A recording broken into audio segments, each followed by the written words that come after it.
Buenas tardes a todos, bienvenidos. Bueno, en primer lugar, quiero transmitir la satisfacción de realizar esta jornada conjuntamente entre la Universidad de Buenos Aires y la Universidad de Córdoba, no solo desde lo personal, porque soy graduada de acá y hice el posgrado en Buenos Aires, sino me parece que desde lo académico e institucional, la unión de dos universidades tan importantes para debatir y conversar sobre temas de derecho tributario y financiero es muy provechoso y me parece que suma a nuestra materia. Por supuesto que esto no podría ser posible sin un montón de factores. En primer lugar, quiero agradecer al Centro de Estudios de Derecho Financiero y Tributario de la Universidad de Buenos Aires, en cabeza de Horacio Corti, que bueno, cada actividad que le proponemos desde la Comisión de Graduados nos dicen que sí, nos ayudan, nos dan las herramientas y nos ponen todo a disposición. Así que muchísimas gracias. En segundo lugar, quiero agradecer a la Secretaría de Graduados de la Universidad Nacional de Córdoba, en cabeza de Maximiliano Reichmann, que bueno, hace unos meses cuando le propuse a Maxi, me dijo automáticamente sí, después vemos, vamos organizando. Así que la verdad que la predisposición se agradece porque es todo mucho más fácil llevar a cabo. También quiero agradecer a la Unión de Empleados, la Regional 9 de la Justicia Nacional, que nos apoyó, nos acompaña en la actividad. Juan Pablo Triputi estuvo acompañándonos desde el principio. Así que, bueno, sin todo eso no sería posible llevar a cabo esta actividad de actualidad tributaria, de presentación del libro de Candela.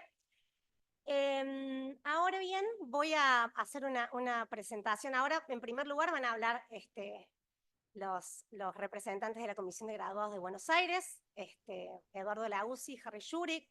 Son dos eximios profesionales del derecho tributario, aduanero, administrativo, docentes de grado, de posgrado y dos grandes amigos. Así que es un placer que ellos estén acá en mi casa, en Córdoba, hablando.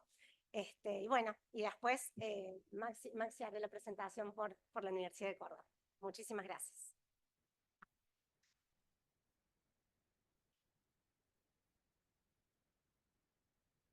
Bueno, muy buenas tardes. Me adhiero a todo lo que dijo Lucía. La verdad que cuando ella vino con la propuesta, desde luego que acepté acompañar. Agradezco al Observatorio, a la Unión de Empleados del Poder Judicial de la Nación, por también aportar su granito de arena.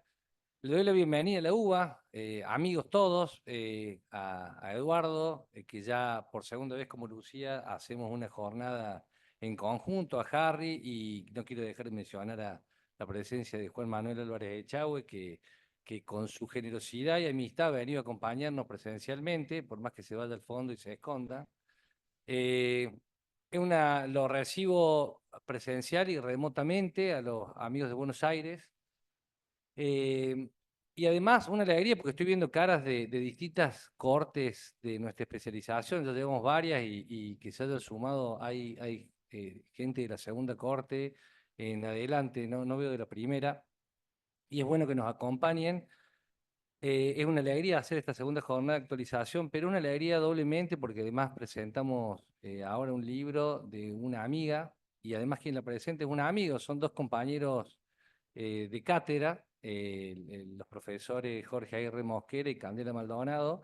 Y reitero lo que le dije en su momento a Candela cuando me contó y vi su publicación, agradecí la generosidad de que tiene cualquier persona que puede escribir un libro y ofrecernos sus conocimientos de la forma que ella lo hace. Así que nuevamente ahora te lo hago públicamente y me alegra mucho esta convocatoria. Y ojalá que sigamos, que si esto sea costumbre y que sigamos realizando este tipo de actividades. Bueno, muchas gracias.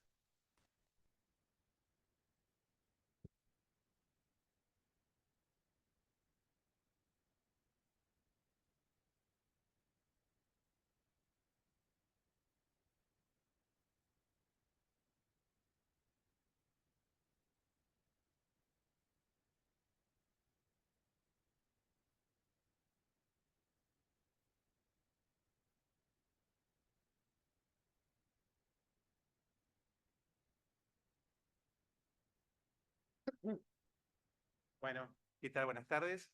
Para nosotros es un placer enorme retomar, como dijo Maxi, esto que se está convirtiendo en una costumbre, ¿no? que son estos encuentros anuales entre la Universidad Nacional de Córdoba y la Universidad Nacional de Buenos Aires.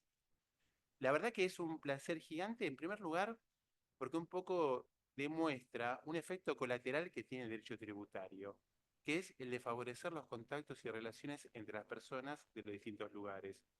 Es una alegría enorme llegar a un sitio que quizás está lejano de donde vivimos y encontrarse con tantas caras amigas y con tanta gente que uno aprecia. Así que bueno, felicito enormemente esta iniciativa, lo felicito a Maxi por ofrecernos su casa para venir, a Lucía por esta iniciativa y también un poco, digamos, porque siento que de esta forma somos fieles a un mandato que hemos recibido en la Universidad de Buenos Aires de los titulares que nos formaron, ¿no? Los doctores Urresti y Casás. Ellos Claro, concibieron ¿sabes por la qué no UBA escucho yo? como una facultad, digamos, como una carrera con un espíritu federal. Estaba acá la reunión. Quizás esta charla un poco es una demostración de No, esto. mira, Es decir, la UBA tiene la sede en Buenos Aires, pero su está espíritu es en bien, todo el bien, país. Y de hecho, en esta charla, nuestra presidenta de graduados, Lucía, como ella bien dijo, no solo es cordobesa, vive en Córdoba. Y mi compañero de panel, al cual van a descubrir en breve cuando hable, es tucumano. Esconde un poco el acento, ¿no? Pero cada tanto le sale. Así que es un placer gigante entonces poder estar acá con ustedes en el marco de esta charla.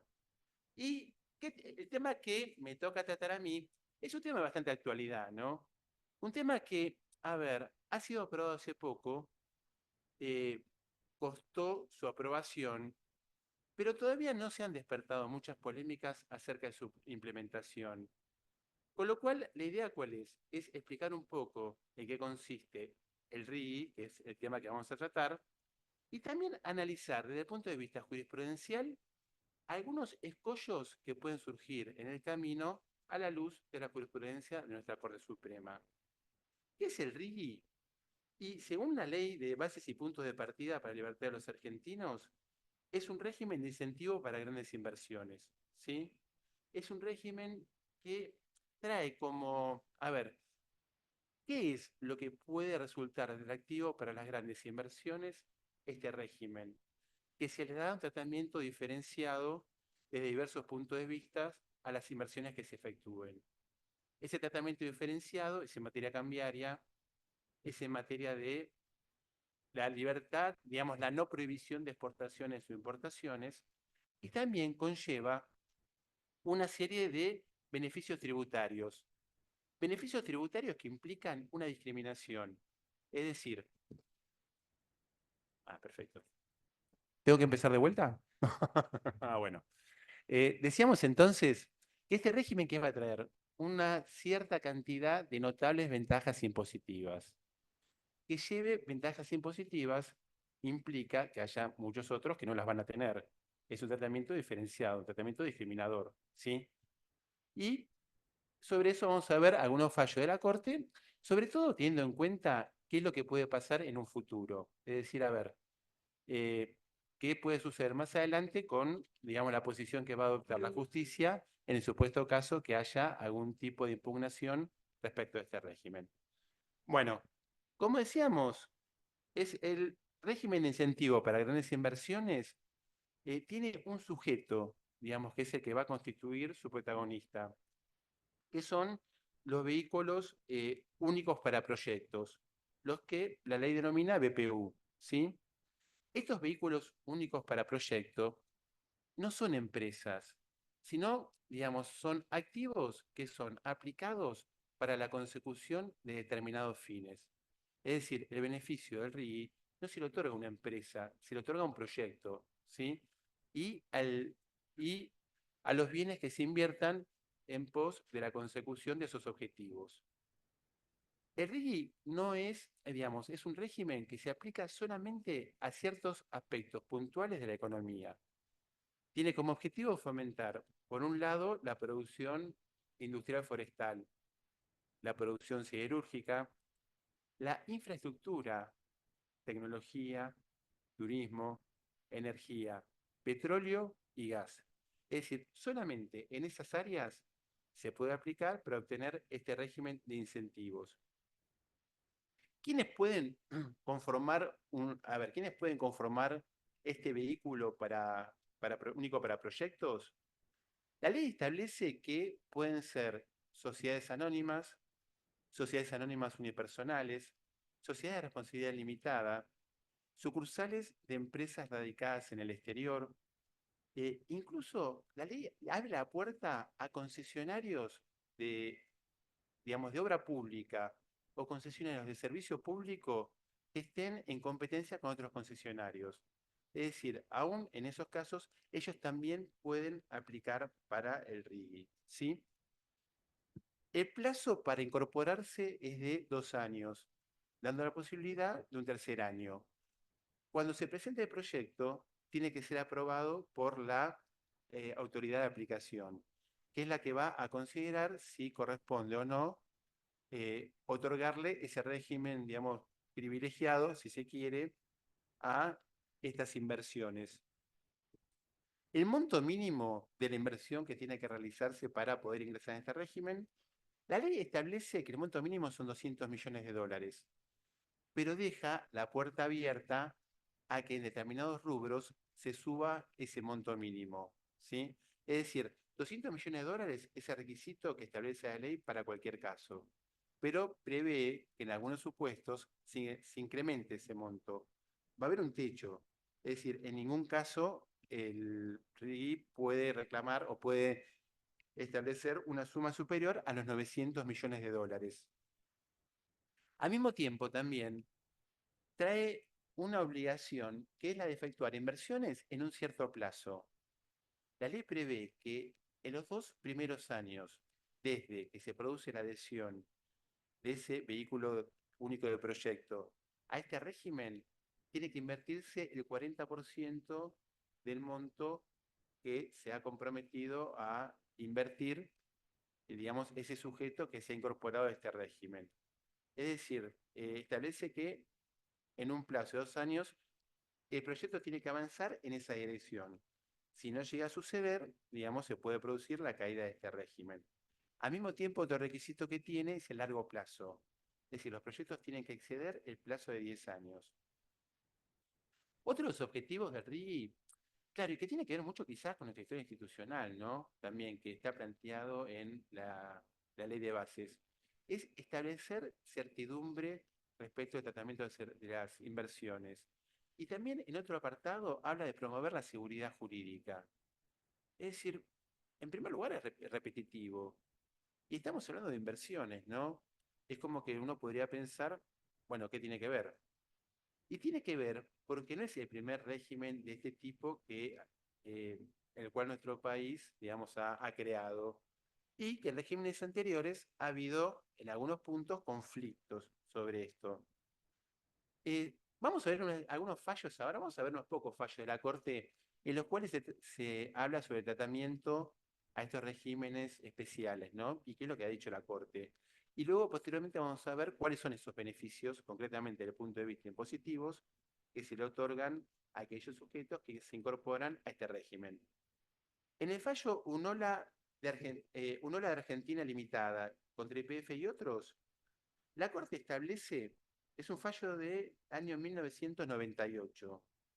Si el Congreso está facultado para eximir de los impuestos que crea, por implicancia lógica, también lo está para dejar sin efecto tales privilegios en beneficio del bienestar general. ¿Sí? La Corte en este fallo que nos dice que el legislador actual no puede datar indefinidamente al legislador futuro. Es decir, en caso que cambien las circunstancias y que de alguna forma se amerite modificar un régimen, el legislador es libre de hacerlo. Es decir, vamos a ver que después que el RIGI trae una suerte de, una suerte de mecanismos para evitar que haya modificaciones legislativas. Pero nuestra Corte, digamos, al respecto, ha entendido que puede haber cambios. Por otro lado, también, en el fallo Provincia de Buenos Aires con Hidronor, se establece el reconocimiento que el Congreso puede eximir de gravámenes fiscales, así sean ellos de la Nación como de las provincias y los municipios, toda vez que estimase que ello sea conveniente para el mejor desempeño y funcionamiento de un servicio de interés nacional, que el mismo Congreso puede autorizar en ejercicio de la facultad que le confiere el artículo 67, inciso 16. Que es hoy el artículo 75, inciso 18 que habla de digamos, la posibilidad que tiene el Congreso para establecer estos regímenes, ¿sí? Porque en definitiva, ¿cuál es el choque que se produce desde un punto de vista constitucional? Por un lado, como bien dice este fallo, el Congreso puede otorgar beneficios por un tiempo determinado. Por otro lado, estos regímenes agravian dos cláusulas constitucionales fundamentales en materia tributaria, que son la cláusula de igualdad y la cláusula de generalidad, que surgen ambos del artículo 16. Recordamos que la cláusula de igualdad, ¿qué es lo que plantea? El mismo tratamiento tributario para contribuyentes similares. Y la de generalidad es la que establece el deber de todos los argentinos que los convoca a tributar. Este régimen, al producir una serie de discriminaciones, bueno, pone en contradicción esto. En definitiva, ¿qué es lo que puede llegar a suceder respecto de este punto? Que la Corte, digamos, y que seguramente en algún momento la Corte lo va a definir, es la consideración si como consecuencia de este régimen se produce un beneficio para la sociedad en su conjunto o no se produce. Es decir, lo único que justifica que las libertades, digamos que las garantías constitucionales se atenúen o se han dejado de lado, es la posibilidad que mediante esto se logre un mayor crecimiento, un mayor desarrollo para el país en su conjunto, ¿sí? Cuestión que eventualmente puede llegar a ser evaluada en algún momento por la Corte. Bueno, y vamos a ver ahora sí cuáles son los beneficios que este sistema o que este mecanismo ofrece de alguna forma como para promover las inversiones, como para lograr que ya sea empresarios de nuestro país o del exterior, digamos, inviertan en esas actividades que mencioné anteriormente. En el impuesto a las ganancias se le otorga, en primer lugar, una alícuota diferenciada a los rendimientos que se obtengan como consecuencia del RIGI. Es decir, los sujetos, estos BPU, van a pagar un 25% como alícuota del impuesto a las ganancias. Como puede observarse, hay una disminución sensible respecto, digamos, de lo que sucede con un sujeto empresa común. Por otro lado, también vamos a ver que en materia de quebrantos, este régimen permite que los quebrantos se compensen en forma indefinida con las ganancias. Es decir, no les pone un tope temporal a los quebrantos. Y es más, introduce otra modificación, que es la posibilidad que a partir del quinto año que se generó el quebranto, si no pudo ser utilizado, el BPU tiene la chance de cederlo a un tercero, ¿sí? Al mismo tiempo, se permite la amortización acelerada de los bienes que se empleen en aras de generar esa inversión, con un régimen que es absolutamente diferente a el que usualmente se emplea en el impuesto a las ganancias. También se establece que las actualizaciones van a ser, que las actualizaciones que estén previstas en el impuesto a las ganancias van a ser efectuadas en función del índice de precios del consumidor a nivel general. También en el caso de beneficiarios, personas físicas o sucesiones indivisas beneficiarias del exterior, se le va a aplicar una alícuota los primeros 5 años del 7% a los dividendos o rentas que se giren, digamos, a otros países. Y a partir del quinto año, esa alícuota que se va a aplicar va a ser el 3,5%. Como vemos, digamos, es un régimen que otorga una serie de ventajas bastante significativas. Es más, la ley también establece que en el caso que se requieran para la confección de estos proyectos realizar importaciones, los fletes que paguen no van a tener retenciones de ganancias, no se van a efectuar retenciones sobre las ganancias que obtengan las empresas que intervengan en el exterior, ¿sí? Bueno, esto respecto de ganancia. También el RI establece un beneficio muy particular en materia del IVA, que es, ¿qué pasa con el IVA que tienen que pagar estos sujetos cuando efectúan la inversión, ¿sí? Cuando adquieren bienes o servicios de sus proveedores? La ley lo que establece es que ellos no van a pagar el IVA. Lo que van a otorgar es un certificado fiscal en vez de el dinero correspondiente. los proveedores ese certificado fiscal van a poder entregarlo como forma de pago a la AFIP o van a poder cederlo a terceros, ¿sí? En materia de tributos sobre la importación, se elimina, digamos, no van a tener que pagar. Siempre estamos hablando respecto de los bienes que se importen o los bienes que se utilicen en aras de efectuar la inversión a la cual se comprometieron al momento de suscribir este régimen, ¿sí? Entonces, respecto a tasas y aranceles, eh, no van a pagar derechos de importación, no van a pagar la tasa de estadística y no van a pagar tampoco la tasa de comprobación de destino por todos los bienes que se importen, digamos, con este objetivo. También se establece un régimen cambiario específico diferenciado respecto de cualquier otro particular en nuestro país. En ese sentido, digamos, ¿qué es lo que hace el legislador? El legislador, por las dudas, abre paraguas y, y crea un mecanismo que obviamente va a tener en cuenta si el cepo perdura, digamos, por mucho más tiempo. Porque, ¿qué es lo que prevé? Que durante los primeros 2 años, las exportaciones que se produzcan como consecuencia de las inversiones que se realizaron, el 20% de lo que se obtenga va a ser de libre disponibilidad para estos sujetos.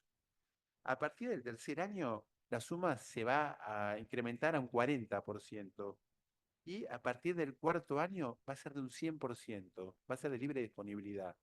Al mismo tiempo, el financiamiento que obtengan del exterior o las inversiones que se efectúen no van a entrar al mercado libre de cambios. Sabemos que, como consecuencia del cepo, cualquier suma de dinero que ingrese en moneda extranjera a nuestro país tiene que ingresar por el Banco Central y el Banco Central tiene que cambiarla a pesos. Este régimen permite saltear esa etapa. Es decir, el financiamiento, si se hace, por ejemplo, en dólares, los dólares van a llegar directamente al sujeto que se encuentra realizando una actividad en la República Argentina. ¿Sí? Bueno, también establece una especie de prohibición, que es que en ningún caso se va a limitar la exportación de los bienes que se creen a partir de RIGI. Yo supongo que tiene mucho que ver con el tema, a ver, energía, petróleo, gas. Es decir, no se va a poder impedir la exportación ni se va a poder restringir. Estas, estas empresas van a poder exportar en todo momento libremente, ¿sí?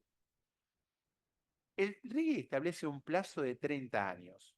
Es decir, en principio este régimen va a durar 30 años y la ley prevé algunos supuestos en los cuales este régimen pueda finalizar por anticipado.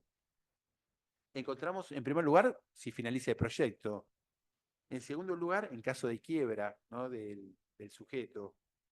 Luego, si existe una baja voluntaria o en supuesto caso de sanciones.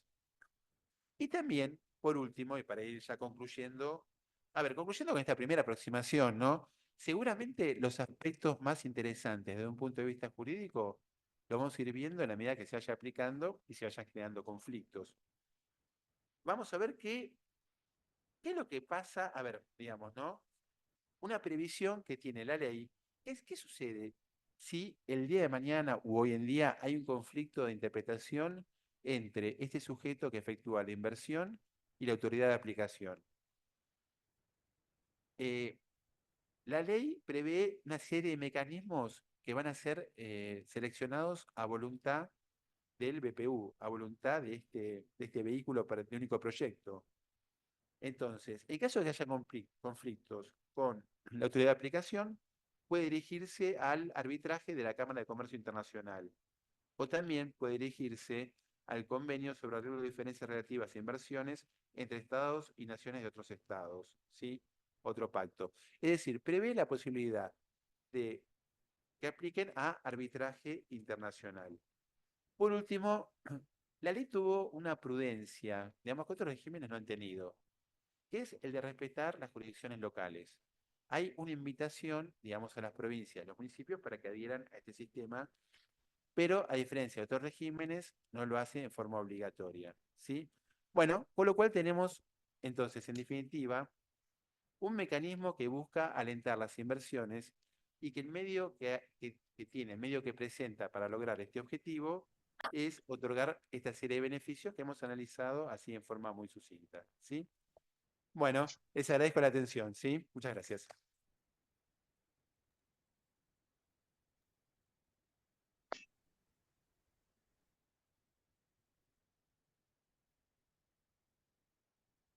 Bueno, muchas gracias. Buenas tardes. En primer lugar, quisiera agradecer a las autoridades de esta casa de estudios. La verdad que para mí es un honor estar hoy en esta universidad y también especialmente a nuestra querida amiga Lucía López Parga, a través de cuya mano estoy yo también acá presente, y muy especialmente también a mi titular de cátedra, el doctor Juan Manuel Álvarez Echagüe, quien nos acompaña en el día de hoy, dada la importancia de la actividad, pero desde el punto de vista personal lo agradezco profundamente.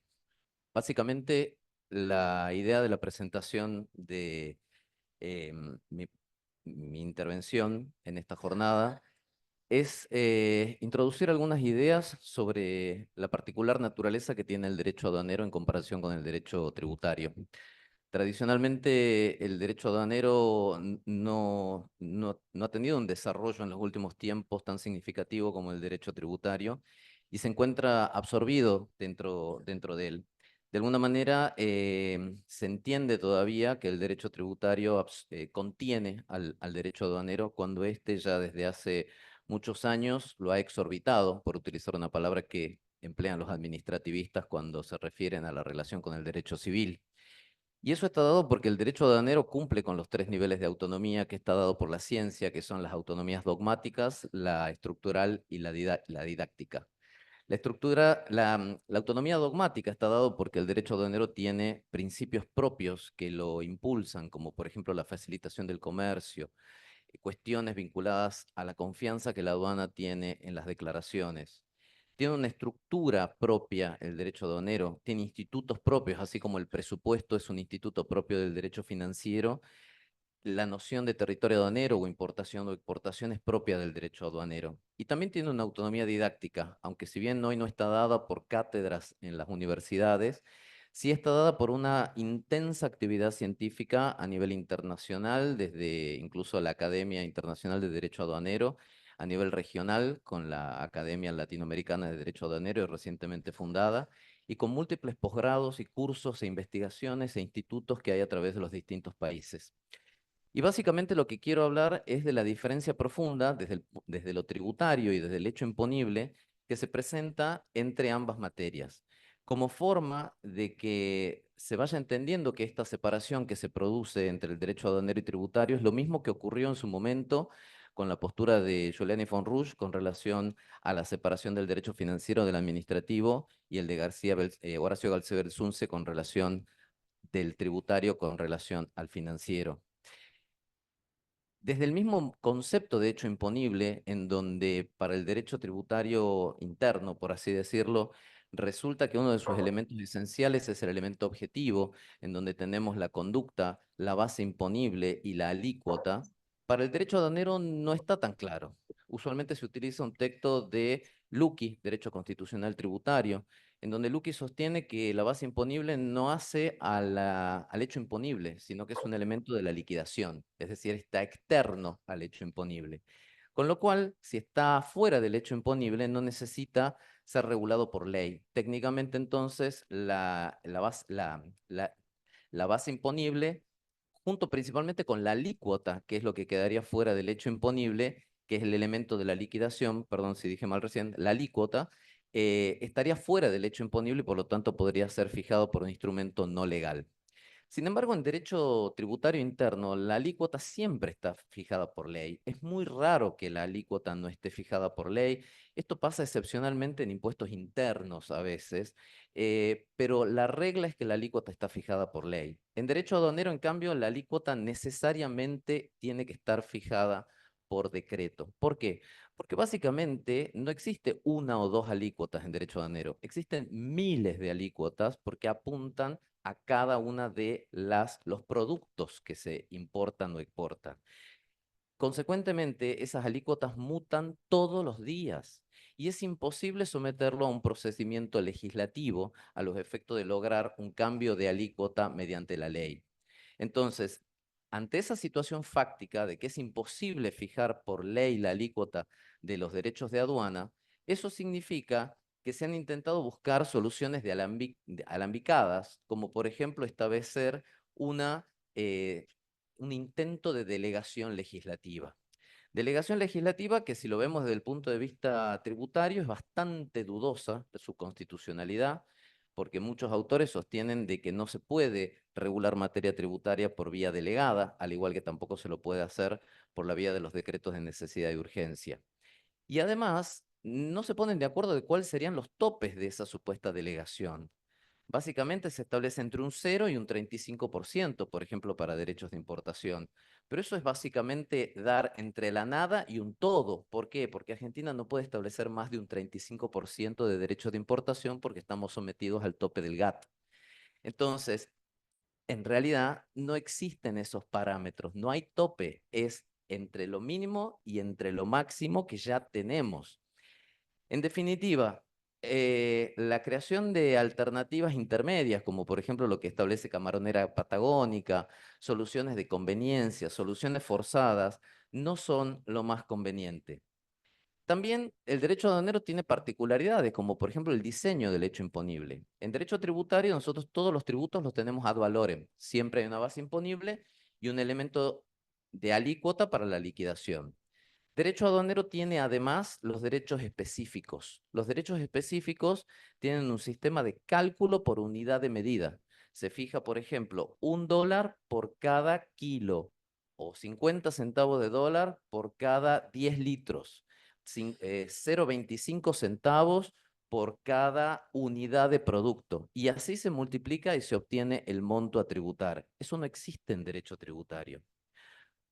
Otras cuestiones también que tiene particularismo el derecho aduanero es la tributación sobre ilícitos. En derecho tributario se discute si está bien o no, si es moral, si es correcto o no establecer tributos sobre hechos ilícitos. En derecho aduanero no hay ningún problema, se lo hace y el contrabando como delito está grabado, tanto el contrabando como infracción y como delito está grabado. Por lo tanto, el contrabandista es un delincuente y un deudor tributario en forma simultánea. Hay hechos imponibles, digamos, ya desde la propia noción del impuesto. En derecho aduanero hay particularidades. Por ejemplo, la Constitución lo llama derechos, derechos de importación y exportación. Esto en su momento dio lugar a dudas y debates parlamentarios. ¿Se acuerdan de la resolución 125 de alícuotas variables del campo, donde el Congreso decía, bueno, no son tributos, son derechos, y es otra cosa, ¿no? Básicamente, luego de muchas jornadas, la academia se puso de acuerdo y aclaró que la Constitución habla de derechos, pero como término histórico. Estamos hablando igual de impuestos de aduana, impuestos de importación e impuestos de exportación. Y el término derechos es meramente un término histórico, que también a su vez genera un conflicto con el término retenciones. Usualmente se confunde el término retenciones cuando se habla de derechos de exportación, cuando técnicamente son dos cosas distintas. Los derechos de exportación es un hecho imponible que aplica a la aduana por un proceso de exportación. Las retenciones son diferencias cambiarias que el Banco Central obtiene de la negociación de divisas. Eso es una retención. Lo que pasa es que desde 1930, por una unificación normativa, se ha generado como una sinonimia entre ambos términos y actualmente se equipara el término retención al derecho de exportación. Pero a veces se lo hace en forma interesada. ¿Para qué? Para justificar la exclusión del principio de legalidad de los derechos de exportación, ¿bien? Generando en esta confusión. Otro problema que tiene, que es inexplicable desde el punto de vista tributario puro, son ciertos tributos que el Código Aduanero tiene, como por ejemplo el dumping. El dumping está incluido en el Código Aduanero como otros tributos, como otros impuestos. Sin embargo, no tiene hecho imponible, sino que la liquidación surge por un cálculo de diferencias de valor de mercadería, generado a través de un procedimiento administrativo que se lleva en el marco del Ministerio de Economía y luego que puede ser resuelto judicialmente. Técnicamente no tiene hecho imponible y sin embargo sería un impuesto. Hay muchas particularidades, además de la que ya conocemos, que el derecho aduanero en su faz tributaria tiene un principio constitucional distinto, que es el principio de uniformidad, establecido en el artículo 75, inciso 1 de la Constitución, que dice que todas las aduanas tienen que establecer los mismos tributos sobre la misma base imponible. Cláusula que fue introducida a los efectos de evitar que el caudillismo de la época permitiera que algunas aduanas fueran más baratas que otras, estableciendo todas la misma alícuota, pero sobre distinta base o viceversa. Bien, eso no lo tiene el derecho tributario común. Otro problema y otra diferencia que se presenta es en el principio de confiscatoriedad, que en cierto sentido hay algo también en el derecho tributario interno. ¿Por qué? La confiscatoriedad, bueno, es un tema complejo. Básicamente, conforme a la definición de la Corte, se aplica a los tributos al consumo y al patrimonio y a la renta, pero el problema es que en materia aduanera estamos hablando de tributos al consumo. Entonces ahí tenemos un primer problema, que si son tributos al consumo, hay traslación. Si hay traslación, se plantea la duda de si hay legitimación activa. Entonces, ¿qué es lo que ocurre? Actualmente, el artículo 81 de la 11683 de procedimiento tributario, en la mayoría de las provincias también se exige que para repetir tributos por cualquier tipo de motivo, inconstitucionalidad, exceso, lo que sea, sean tributos directos o si son indirectos se acredite su no traslación. Eso es una cláusula específicamente propia del derecho tributario interno y resulta imposible trasladarla mediante vía de interpretación al derecho aduanero. ¿Por qué? Porque si eso se llega a trasladar al derecho aduanero, ningún derecho de aduana, ni de IMPO, ni de ECPO, ni cualquier tributo vinculado va a poder ser cuestionado. Porque técnicamente todos los derechos de IMPO y todos los derechos de EXPO y toda la tributación aduanera son trasladables. En consecuencia, nada podría cuestionarse. También hay otro tema. Los derechos de aduana suelen ser calificados como tributos extrafiscales. Y el problema es que con los tributos extrafiscales hay una interrogante, que creo que no está resuelto, de si a los tributos extrafiscales se aplica o no el límite de la confiscatoriedad. Es decir, el límite del 33% o del 35% que establece la Corte para la confiscatoriedad, ¿se aplica también cuando son tributos extrafiscales? ¿Qué pasa con un tributo extrafiscal en el cual un límite de un 33% no es eficiente para desestimular una conducta? ¿Se puede llevar el tributo a un 40, a un 50? Fallo Marcelo Montarcé, fallo muy viejo de la Corte, donde se le aplicaba un derecho de importación del 60%. ¿Qué resolvió la Corte? La Corte dijo, bueno, en este caso hay una finalidad extrafiscal y además, si la aduana lo puede prohibir, quien puede lo más, puede lo menos. ¿Eso se podría aplicar hoy? ¿Qué dice el Código Aduanero?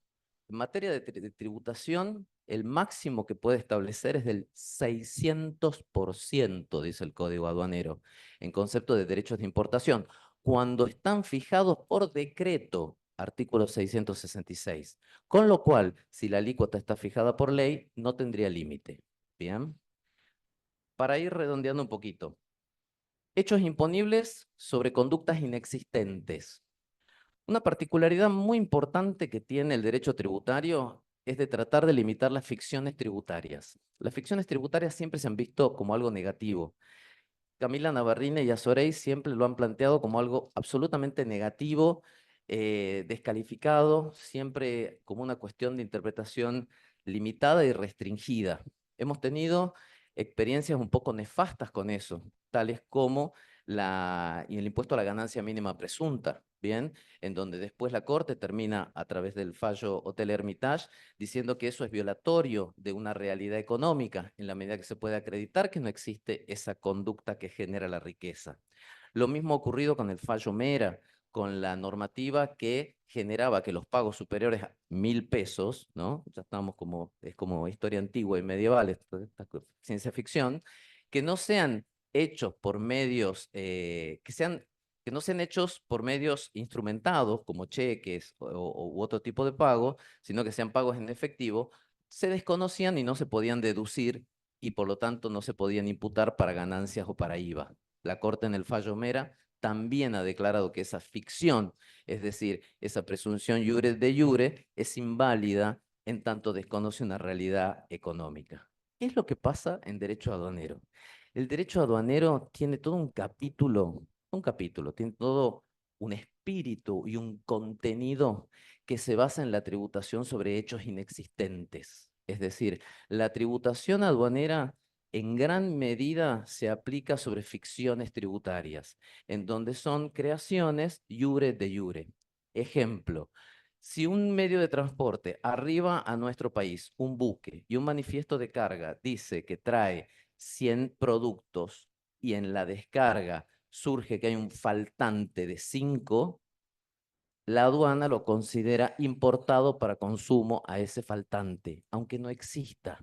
Y por lo tanto se tienen que pagar derechos de importación. Es decir, la mercadería nunca existió, nunca se la trajo, no llegó al país y sin embargo se pagan igual derechos de importación. ¿Bien?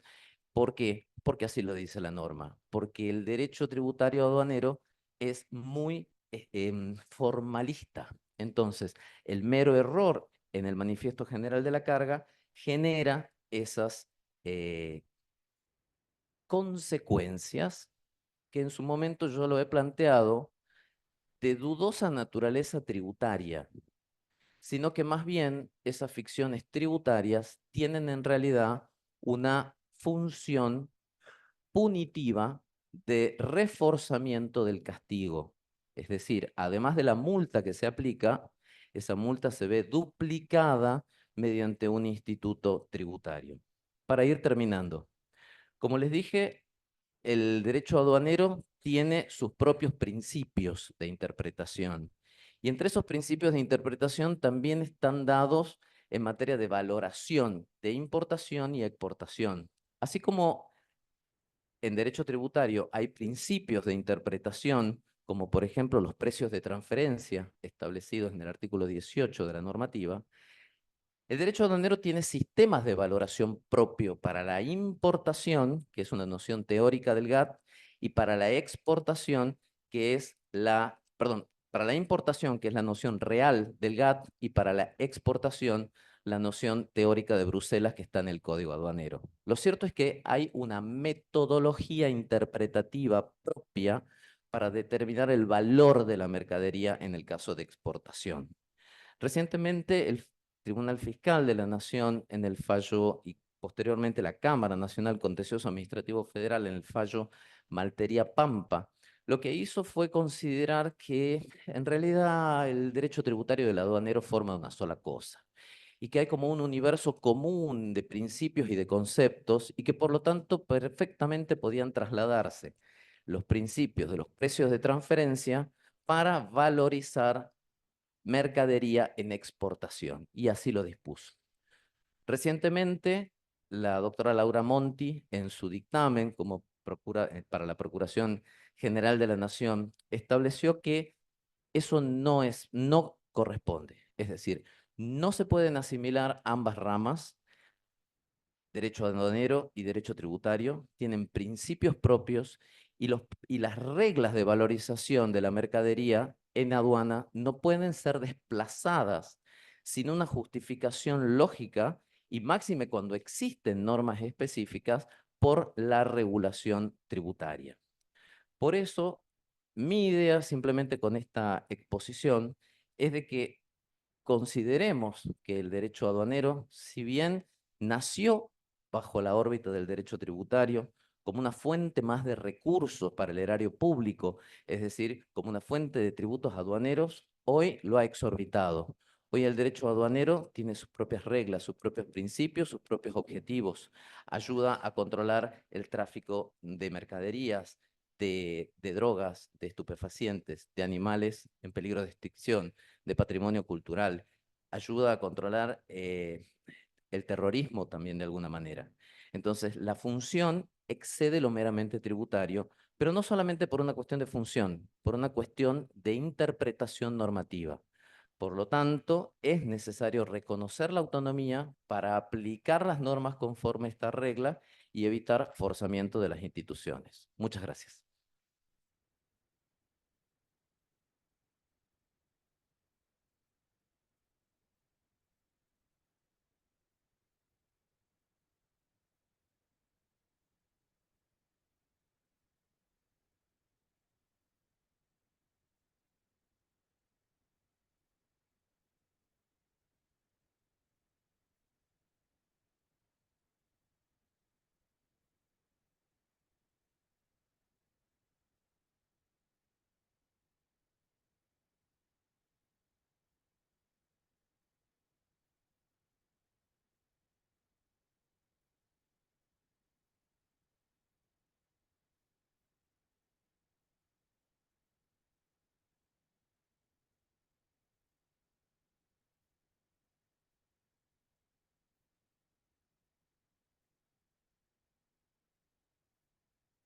Ahí está.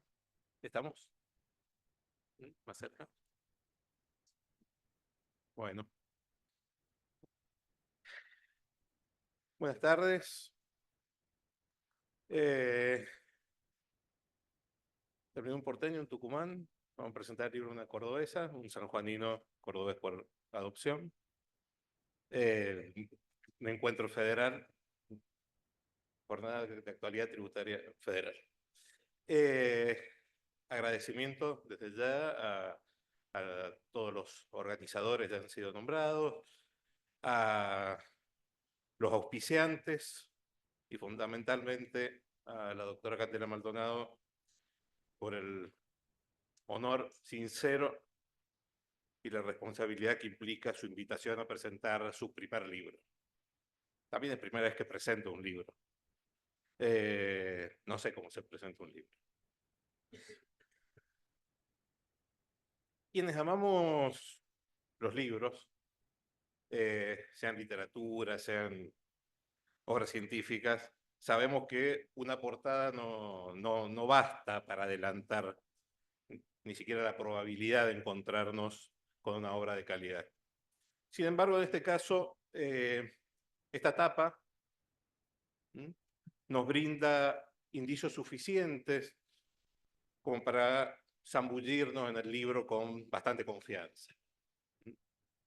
Hammurabi, una editorial que sabemos una garantía de seriedad en el mundo del derecho, un editor, José Luis de Palma, que es una garantía y a quien Candela no deja de hablar, de quien Candela no deja de hablar maravillas. Y la inclusión del libro en una colección que quienes nos movemos más o menos en el ámbito del derecho tributario y penal económico, sabemos que no nos va a defraudar, como es el número 11 de la colección Delitos de Competencia Federal, Penal Económico y Tributario, que fuera dirigido por Esteban Ricci y actualmente por Enrique Basigalupo. Y fundamentalmente vemos en la portada a una joven autora, doctora en Derecho, de la que todavía no voy a hablar. Voy a hablar del libro. Este libro posee dos pilares fundamentales que los van a ver muy bien remarcados en el título y en su bajada. El tratamiento del delito de evasión fiscal y el estudio de la teoría del error en la particular vinculación de la misma con este delito. Vale señalar desde ya como introducción que es una norma de una enorme profundidad que no ha descuidado ningún aspecto de relevancia en su marco de estudio. Hay abundante e ineludible bibliografía local y extranjera. Hay un detenido tratamiento de la doctrina científica antigua y contemporánea. Hay un cuidado análisis crítico de las derivas históricas de la dogmática penal. Hay un análisis concienzudo de la jurisprudencia y hay conclusiones personales y propuestas a futuro, como es de esperar en una obra que en realidad es evolución de la magnífica tesis doctoral de Candela, que fuera aprobada en el año 2002 por un tribunal integrado por los doctores Carlos Lascano, Enrique Buteler y Maximiliano Rusconi, quien además prologa esta obra. Y si parece que este contenido que describo es demasiado para el tamaño físico del libro, es porque no lo tuvieron en la mano y no pudieron en realidad advertir cuál es la pequeña trampa del editor, que es simplemente usar letras pequeñas. ¿Por qué? Y bueno, porque a los lectores contemporáneos los espantan los libros gordos, entonces los editores evitan los libros gordos porque la gente se asusta. En definitiva, en el ser y en el parecer, este libro es más de lo que parece. Decía que uno de los pilares que uno de los pilares de la obra es el tratamiento del delito de evasión fiscal. La novedad y el valor de la obra en este punto, al tratar un tema del que tanto se ha escrito y y hasta que no haya modificación normativa, probablemente haya poco que agregar, es que hace un exitoso, a mi modo de ver, esfuerzo por comenzar el tratamiento realizando una revisión completa de la dogmática tributaria, con la lupa puesta en las implicancias de cada concepto, cada instituto, cada principio del derecho tributario en relación al delito de evasión fiscal. Aspectos que muchas veces en las obras puntualmente dedicadas a la materia penal suele ser obviado cuando es muy relevante. Pasa así desde un análisis de la autonomía del derecho tributario, sus principios generales, su objeto, el hecho imponible, el tributo, obligación tributaria y las distintas definiciones e implicancias de adoptar una u otra en la materia penal. Para luego sí acentuar la relevancia penal del sistema de autodeterminación o determinación por sujeto pasivo, que es propio del sistema argentino, y su relevancia de la autodeterminación en la teoría del error, introduciendo así toda la dogmática tributaria con paso previo a zambullirse en las implicancias prácticas de las mismas en el marco del delito de evasión.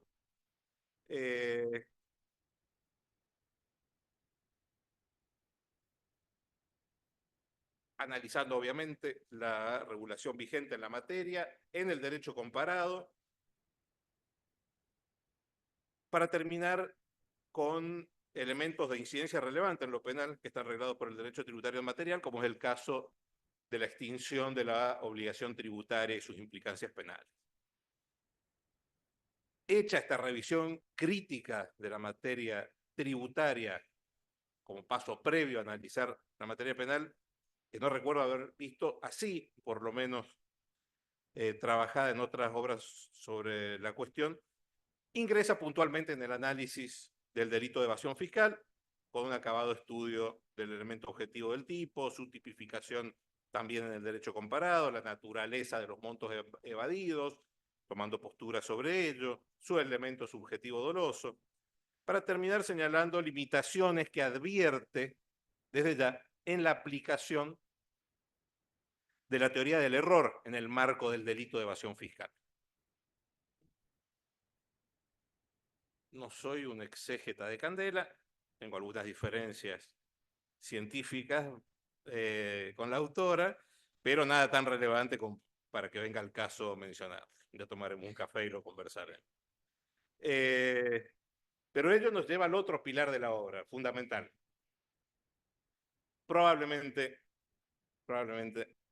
cuando conoce a las editoriales, obra de la edición y no del autor. En esa bajada tenemos el pilar fundamental de la obra, un valioso estudio de la teoría del error en su particular vinculación con el delito de evasión fiscal.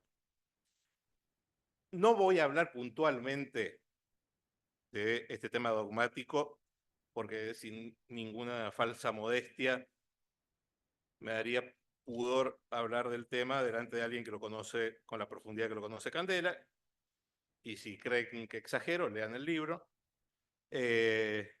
Lo que sí no puedo dejar de señalar, para contextualizar el universo en el que nace la obra, y de allí la relevancia que yo veo en la misma, es que todos nosotros tenemos más o menos en claro que dentro de la teoría del delito, la teoría del error es, tanto por sus complejidades teóricas como por las consecuencias prácticas,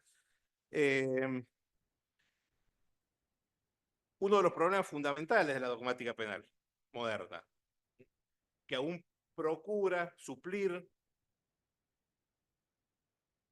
un tratamiento escaso por parte de los autores clásicos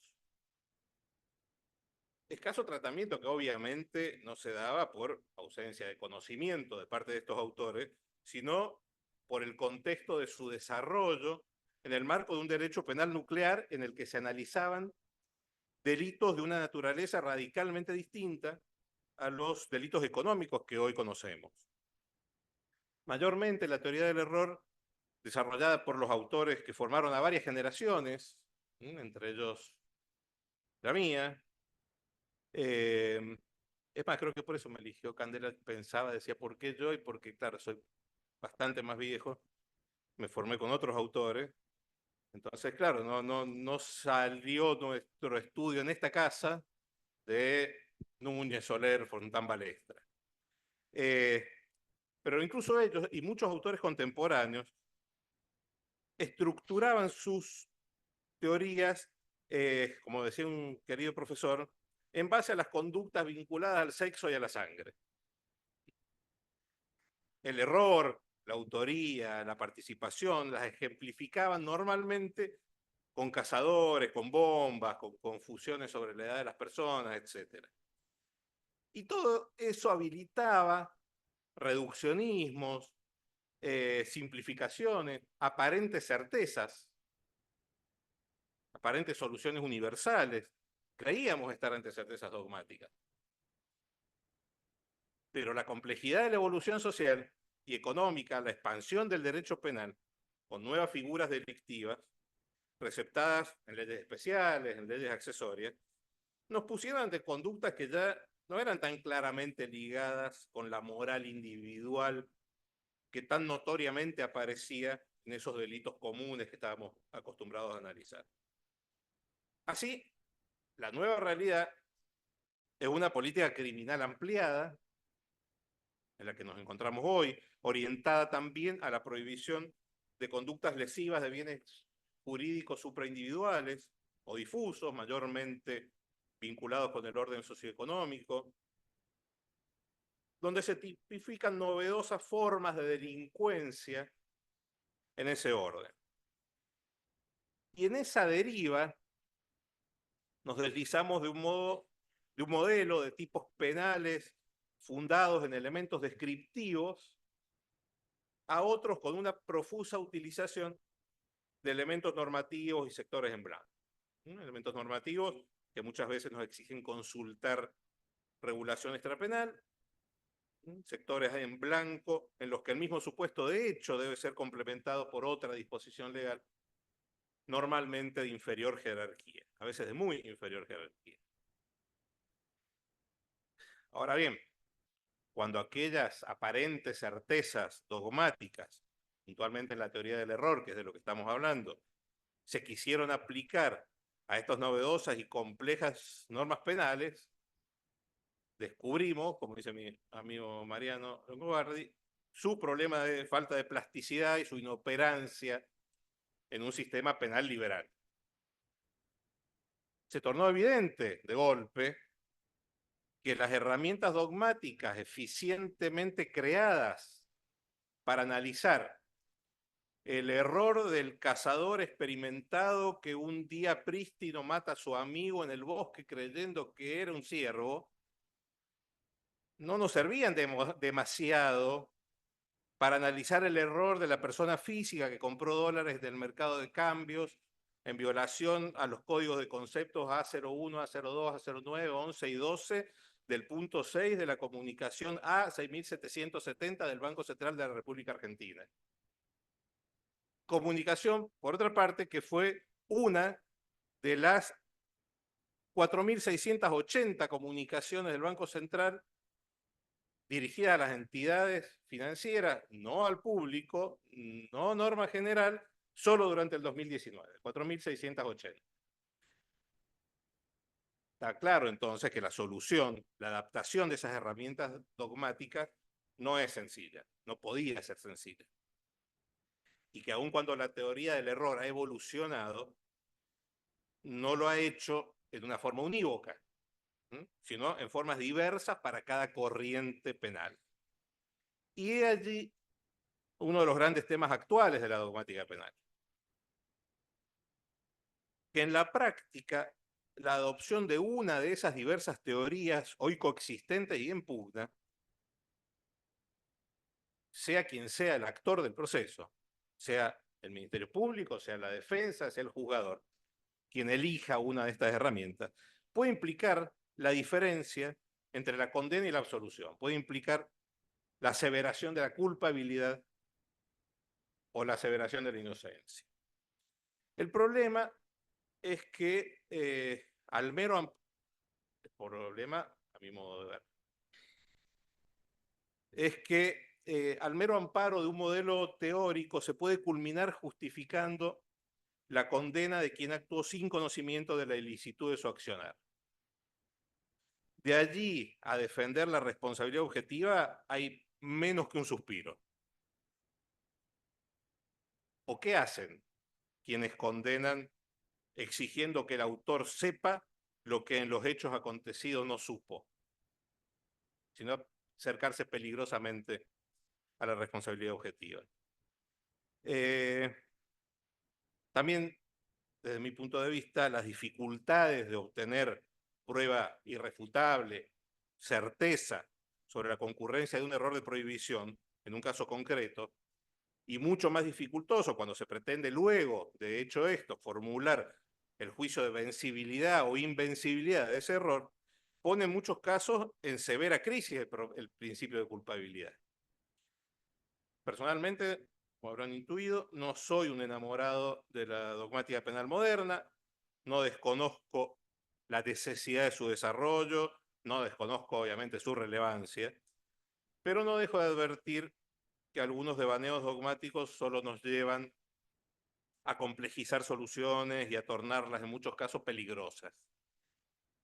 Por ejemplo, cuando el norte de ese proceso intelectual en muchos autores está puesto en evitar la impunidad o en razones de política criminal, y con ese objetivo no se duda en recurrir a presupuestos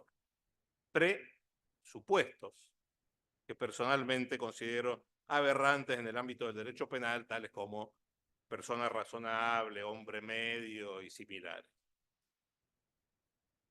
Allá ellos, si duermen tranquilos después de afirmar que si la prueba dice que Juan no supo, pero un hombre medio debió saber, corresponde condenar a Juan. Y allí, en ese estado de situación precisamente en el que nos encontramos, van a encontrar la mayor virtud, según veo de esta obra, porque a partir de un profundo conocimiento de esta teoría dogmática, de estas teorías dogmáticas en pugna, y entiendo que advirtiendo que, como decía, algunos devaneos dogmáticos solo nos llevan a complejizar soluciones y arribar a soluciones injustas, la doctora Maldonado, me cuesta decir la doctora Maldonado, Candela, en un osado apartamiento de las posturas que hoy tienden a ser preponderantes, propugna un edificio teórico que abre caminos para llegar a soluciones más simples y garantistas, que es la clasificación más virtuosa que puede clamarse en un sistema penal, pese a que algunos energúmenos consideran que se trata de un demérito, uno de los particularismos argentinos, debe ser el único país del mundo que decirle garantista a un juez es insultarlo.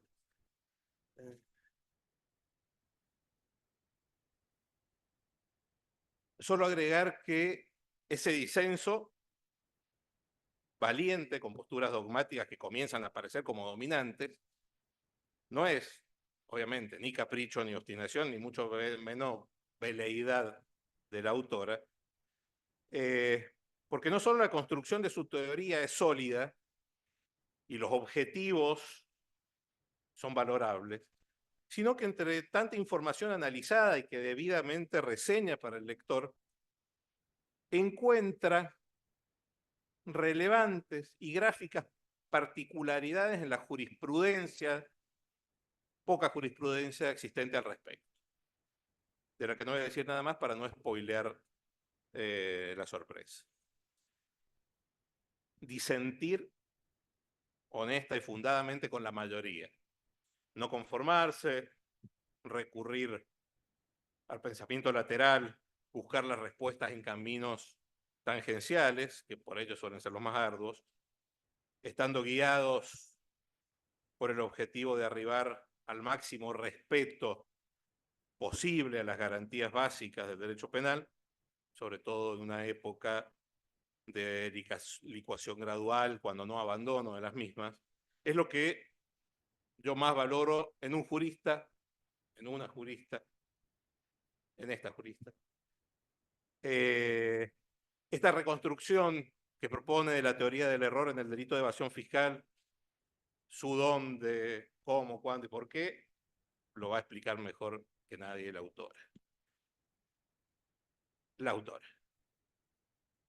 Un día a mediados de marzo del 2020 tuvimos la primera clase del año lectivo. Nunca tuvimos la segunda clase porque estábamos todos en cuarentena. Las cátedras, ambas cátedras de Derecho Tributario, no teníamos ninguna herramienta para darle clases virtuales a los alumnos. Se tomó la decisión de armar una aula virtual para ambas cátedras, contrarreloj, partiendo de cero, sin tener la más mínima idea de lo que estábamos haciendo. A esta altura, tantos años después, no voy a mandar al frente a nadie, aunque los celulares son pruebas, ya vemos en los diarios que los celulares son pruebas. Solo un grupúsculo de 4 docentes nos hicimos cargo de la tarea en esa instancia. Nosotros, Maxi, Pablo, que no está, Landín.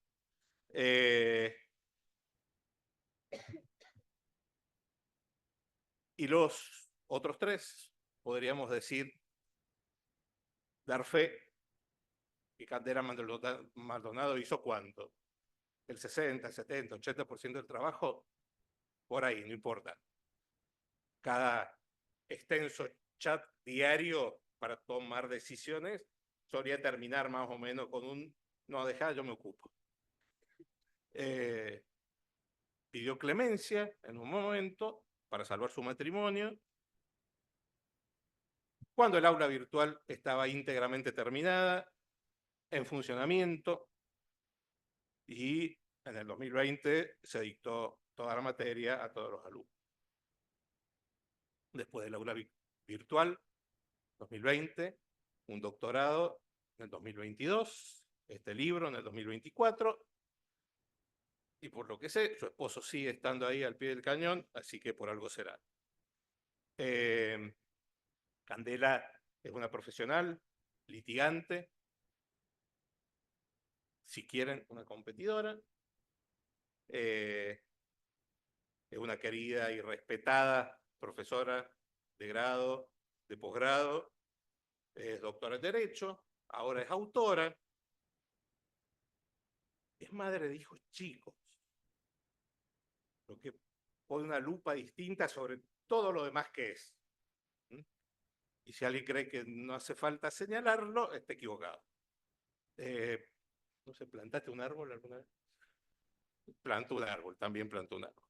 Y tuvo hijos, los hombres que decimos, sí, yo tuve un hijo, no tuvimos hijos, ella tuvo hijos.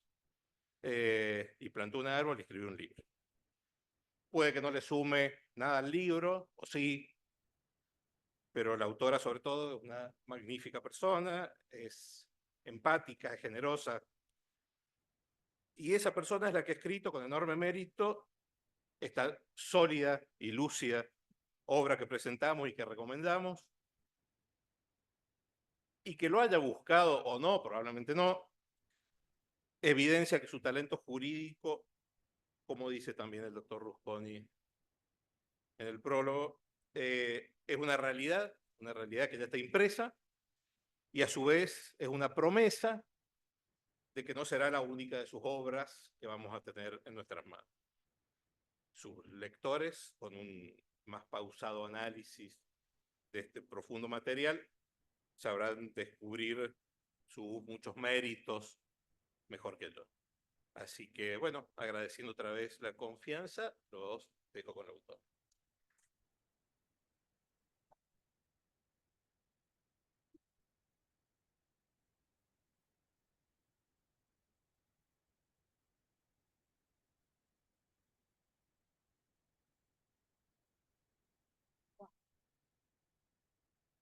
Ahí se escucha. Qué difícil seguir después de esto. Primero, porque me ha emocionado, que no quería. Y segundo, porque ha puesto la vara muy alta. Y esto es propio de los amigos. Gracias, Jorge. Sabía que estaba perfecta la elección. Dice que me amenazó. Tarde, Candy, ¿en qué te metiste? Vos me la dijiste. Temblaba. Dije, bueno, hay que decir la verdad. La verdad es que hoy es un día para mí, antes que nada, voy a reestructurarme. Agradecer la organización de estas jornadas, ¿sí? A quien representa a Lucía López Vargas, la Comisión de Graduados de la Carrera de Especialización en Tributario de UBA, al secretario de Graduados de esta casa de estudio, de la universidad, nuestra querida Universidad Nacional de Córdoba, mi amigo Maxi. Bueno, a ver, hoy la verdad es que cuando pensé tomarme aunque sea unos minutos antes de ingresarles a contarles algo, un poquito, ¿no? De esta obra, o a dónde quiere ir, o qué es lo que quiere dejar, o qué es lo que pretendo proponer en este, ¿cómo le llamaste, Jorge? Edificio de conocimiento constructivo, no sé cómo me gustó cómo lo titulaste. Bueno, en definitiva, algo de eso es tomarme unos minutos para agradecerles, ¿no? Y en ese agradecimiento, la verdad es que se me hace muy, no quiero nombrar a nadie en particular, pero quiero que estén todos, como están todos ustedes hoy acá. La verdad es que hoy para mí es un día de celebración, es magnífico haber compartido y compartir estas jornadas de actualidad tributaria con Eduardo, como dijimos el año pasado, con esta paleta de colores, ¿te acuerdas que decíamos? Y hoy volvemos con la paleta de colores y con este plus de el libro que tengo el gusto y que agradezco a la organización poder presentar. Entonces, no quiero dejar de nombrar a nadie, pero sí quiero decirles que para mí es un día de celebración. Y uno cuando celebra, ¿cómo celebra? Con amigos. Cuando uno festeja, ¿cómo festeja? Con la gente que quiere. Y yo hoy estoy celebrando con ustedes, a quienes considero mis amigos, amigos con los que me topé en el trabajo y formé amistades maravillosas, antes, ahora, los que vendrán, amigos de la vida, mis alumnos, aquí están presentes algunos de mis alumnos, mis adscriptos. Entonces, todo este grupo de gente que ustedes, que estamos todos hoy acá, para mí es altamente valioso. ¿Y saben qué? Es producto de un proceso. Hoy está, ¿no es cierto?, muy de moda la palabra proceso en la psicología, proceso en el derecho penal, y el proceso ¿qué es tiempo. El proceso es tiempo. Y el final de ese proceso, en mi caso, ha sido, o se refleja, o se hace visible en esta obra. Y lo lindo de celebrar hoy con ustedes es que cada uno de ustedes, y esto ustedes lo saben, ha estado presente en ese proceso, en ese tiempo, de diferentes maneras. Entonces, imagínense si la celebración no se acrecienta. Entonces les agradezco enormemente que estén acá hoy compartiendo esto y estas jornadas. Sí, lo voy a mencionar también dentro de ese proceso, como vos decías, Jorge, José Luis de la editorial, tendió una mano muy generosa, porque la realidad es que él advirtió cuestiones en la obra que le llamaron la atención, y haberlas incorporado dentro de la colección de los delitos de competencia federal, penal económica y tributaria, en su volumen 11, realmente me honró por la talla de autores que integran esa colección. Entonces, bueno, sigo, ¿no? O sea, significa mucho y agradezco mucho. Y estas cosas no se logran solas, estas cosas se logran en conjunto. Vuelvo a decirles, son procesos que evidentemente uno transita acompañado. Así que agradezco su compañía antes y ahora. Puntualmente, y ahora viene la parte más aburrida. Además, Jorge dijo, no voy a hablar de teoría, eso va a hablar yo. Bueno, miren, en las jornadas que hoy nos convocan, el título era, pues, el que propuse son las posibilidades del error en la tributación ante la acusación penal.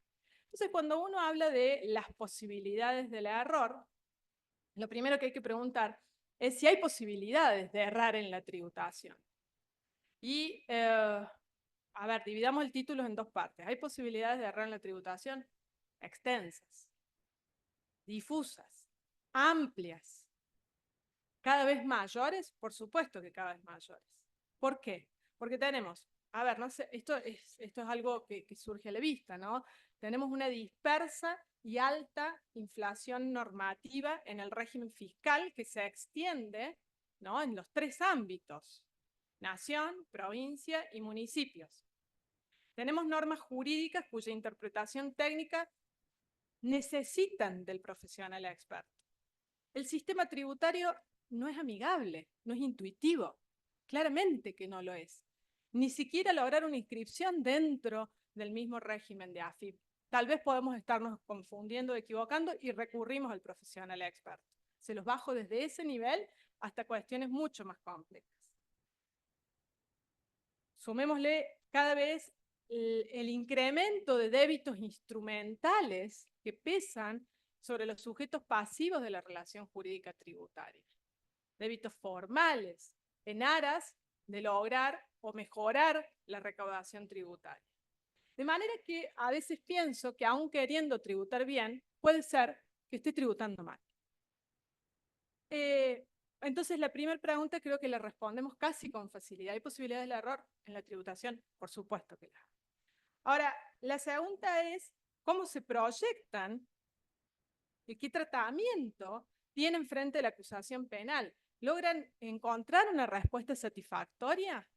Si esto extiende, digamos, no solamente el contribuyente se encuentra, el sujeto este pasivo se encuentra sometido a largos procesos contenciosos administrativos, sino que se proyecta al ámbito penal. Puede quedar incurso en un delito. Esos errores en la tributación son bien tratados en el ámbito penal. Ese es el punto, el pilar del cual les hablaba Jorge y lo que direccionó mi investigación.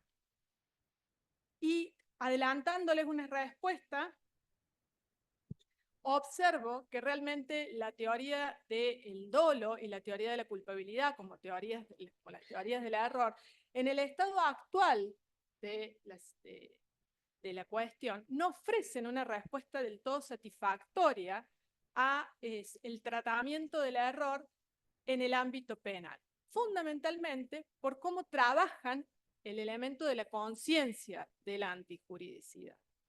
Tampoco lo hace el error excusable. Ustedes saben que a veces la utilización del error excusable si bien es propio del ámbito administrativo, el contencioso administrativo, dado su ambigüedad, tampoco entonces encuentra una solución satisfactoria.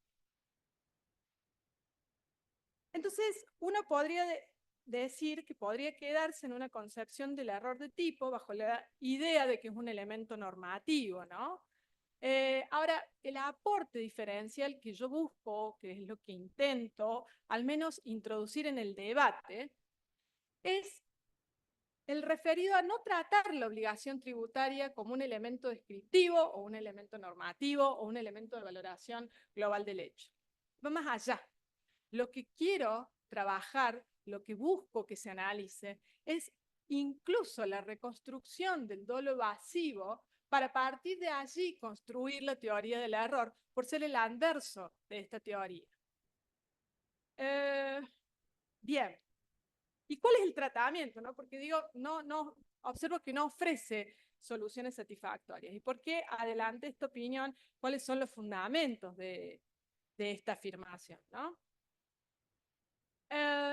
Vamos a tomar la teoría de la culpabilidad. Ustedes saben que desde el finalismo hasta el funcionalismo actual ha habido una escisión respecto del dolo, y el dolo, que allá en las teorías causalistas ocupaba el lugar de la culpabilidad con sus tres elementos. ¿Se acuerdan cómo nos enseñaba, como bien lo citó Jorge, en la escuela de derecho tan importante que significó la Escuela de Derecho Penal encabezada por Núñez, por Ricardo Núñez, en esta casa de estudios? Qué gusto, ¿no?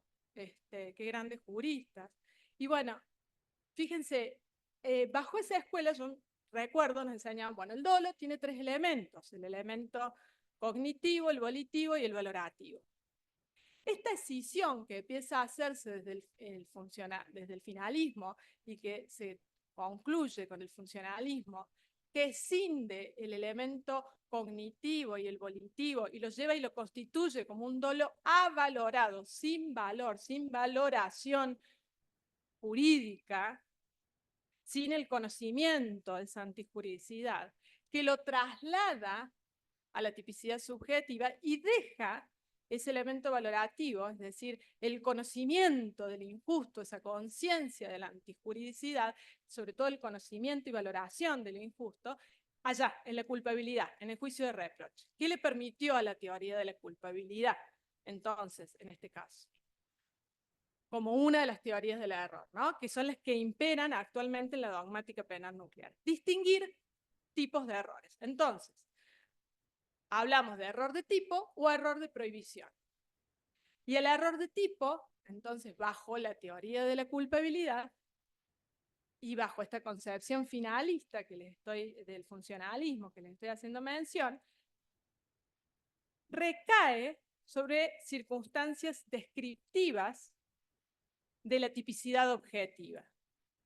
De tal manera que un error en alguna de estas cuestiones es calificado como un error de tipo, excluye la tipicidad subjetiva, siendo inevitable, excluye el dolo y la culpa, y siendo evitable solamente el dolo, dejando subsistente la culpa, si es que cabe la atribución como delito culposo.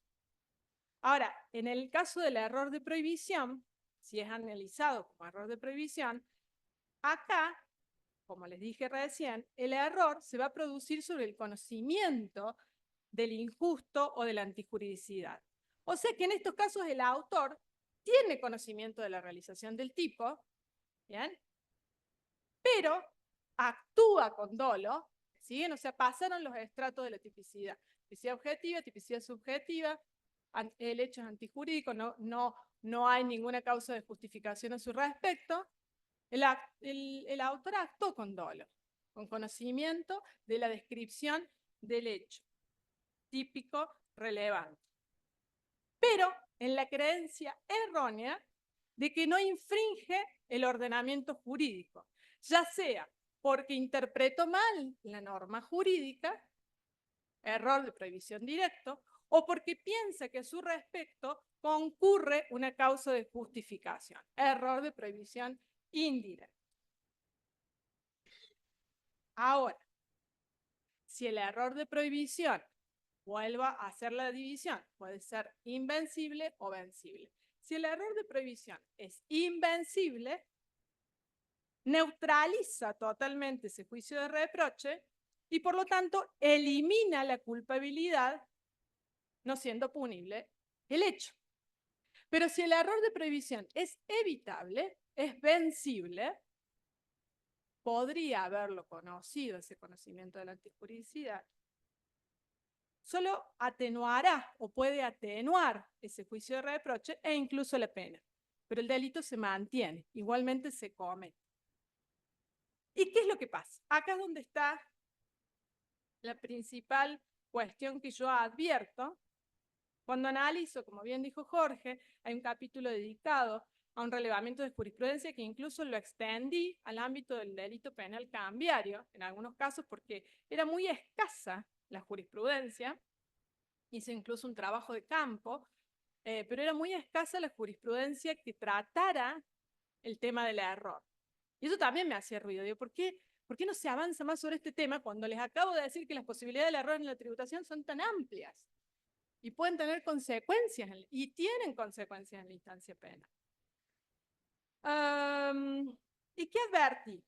Que cuando los errores, en muy pocos casos, son tratados como errores de prohibición, en realidad fundamentan la exhibición de la responsabilidad penal en que, fíjense, y se los digo textualmente, no direccionó su conducta en contra del bien jurídico tutelado. Pero señores, si no direccionó su conducta en contra del bien jurídico tutelado, la discusión no tiene que estar en el juicio de reproche, tiene que estar mucho antes, tiene que estar en la tipicidad. Bien. Y esto lo advierto, les hago una pequeña reseña, un muestreo de alguna de esta jurisprudencia a la que les hago mención. Por ejemplo, es mucho más extensa, porque no nos da el tiempo y tampoco es el métier de la cuestión, ¿no? Pero para que lo bajemos, ¿no?, a casos concretos. Entonces, fíjense, en Chicone Calcográfica del año 2008, la Cámara Nacional de Casación Penal, la Sala 3, a ver, dieta síntesis, porque hubo ampliación de imputación y demás, pero básicamente la maniobra había consistido en declaraciones engañosas por haber por haber introducido lo que se entendían eran quebrantos improcedentes de empresas del exterior. El juzgado en lo penal tributario, en aquel momento número 2, dictó el sobreseguimiento fundado en un error de prohibición. Cuando la causa llega a la Cámara de Apelación en lo penal económico, dicta también el confirma el sobreseguimiento, pero no por error de prohibición, sino por atipicidad. Nos estamos moviendo en estos ámbitos. ¿Esto es inculpabilidad o es atipicidad? Esta es la discusión que hay que generar, ¿no? O al menos que hay que poner en la mesa y encontrarle la solución jurídica del caso, que brinde nuestra tan querida y concebida seguridad jurídica que nos enseñaron desde que transitamos las primeras clases en las aulas de las facultades de Derecho.